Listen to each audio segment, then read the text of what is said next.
Okay guys, mabuhay maligayang pagbabalik sa aking YouTube channel.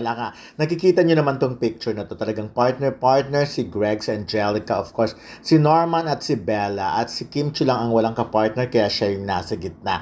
So makikita actually yung reaction niya ni Kim Chiu ay talaga ba yung ganon. Pero syempre, ang daming reaction mula sa mga fans. Of course, in-screen grab nila yan, pinost sa Facebook at kung saan-saan pa na nakakuha tuloy ng maraming attention. Because parang nakaramdam sila somehow ng konting, hindi naman konti, parang nakaramdam sila ng awa kay Kim Chiu dahil bakit daw walang ka-date. So, ang in-expect nila of course na ka-date ay si Paolo Avellino. At si Paolo Avellino ay super busy sa pag-promote ng kanyang pelikula. Nakasama ang Beauty Queen. Hindi ko na i-mention yun kasi hindi ko bet yung production. But anyways, ayun. So, ayun nga. So, si Paolo ay nasa Manila, todo promote, kasamang mga social media.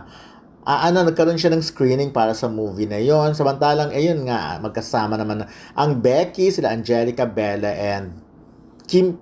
Of course, si Kim nga. Of course, event yan ni Angelica, diba? At yun, nakita naman natin, nandito rin si Norman. So, very happy si Bella Padilla. So, actually, I don't see any reason kung ba't maawa ang mga iba or gagawa ng eksena para kay Kim Chiu. Una, si Kim Chiu naman ay never naman nag-declare na meron siyang boyfriend, diba? So, and even before naman, Kim Chiu is a very strong woman, very independent. She can go, kung saan niya gustong pumunta na solo siya, kayang-kaya niya. Of course, yung mga ganyan, hindi naman kailangan ni Kim Chiu ang lalaki para magmukha siyang secure, di ba? Wala sa character ni Kim Chiu. She's not, hindi siya insecure na babae. So, eto talaga, ang pinunta naman talaga niya dyan ay ang kanyang kaibigan, of course, Angelica. So, of course, nandyan sila Bella. Nagkataon lang, syempre, nakasama rin ni Bella ang kanyang jowa. Pag kung hindi naman kasama, hindi naman mapapansin yun ng mga netizen yung ganyan. Tsaka kita nyo naman smile ni Kim Chiu dyan. Very, very happy siya. Siguro binibigyan lang talaga ng kahulugan. Of course, nag-expect kasi yun ang mahirap talaga sa ibang fans. Yung nag-expect sila ng something agad-agad. So, hanggat walang dinideclare, hanggat walang kiniklaim, huwag masyadong umaasa. Kasi yun ang nangyayari. Diba? Yan yung talaga ba? Question mark. At nakakangiti nga diba? So, yun kasi yung nagiging problema, yung ang hilig ng ibang netizen, ang hilig ng ibang fans na mag-jump agad sa next step, sa next level. Kung yung kung yung mismo artistang involved, hindi sila nababother sa ganon at they don't care diba? So, ayun lang. So, ako I guess, nakikita ko yung genuine na happiness ni Kim Chiu sa pag-attend. Nagpunta siya dyan para sa kanyang mga kaibigan at hindi para magbitbit ng boy. At in the first place, syempre, may kanya-kanya namang may kanya-kanyang ganap naman sa buhay yon.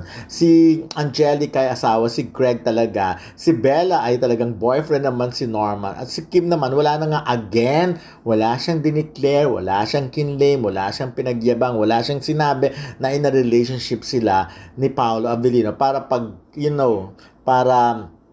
para magmukha siyang kawawa. Talagang, ang alam naman ng lahat ay single siya. So, ang mga fans lang naman ang nag-assume na in a relationship yung dalawa. Pero alam niyo naman ng showbiz, Diyos ko, hindi pa ba kayo nasasanay sa mga ganyan? Gusto niyo pa ba yung parang binobola-bola pa kayo? Yung parang gumagawa ng eksena, pasasakayin kayo? At least ito, yun, katulad the other day, diba? Yun kasi talagang, like, nag-treat si Paolo Avellino, parang advanced birthday kay Kim, and at the same time, si Garlic naman, Garcia, yung mga ganon diba? So, magkasama naman. At talagang, hindi nyo naman ka-question yan, yung closeness na rin ni Kim at ni Paolo, talagang, nandiyan na because nakailang project na rin sila, diba? So, anyways, eto pa, nakakatuwa rin tong video na to kasi dito sa part na yan, talagang buo na uli ang Becky, diba? Parang nabuwag na agad ang The Becky, yung Darren, Bella, and Kim. At dito, inaasar talaga nila si Darren Espanto at sinasabihan nila ng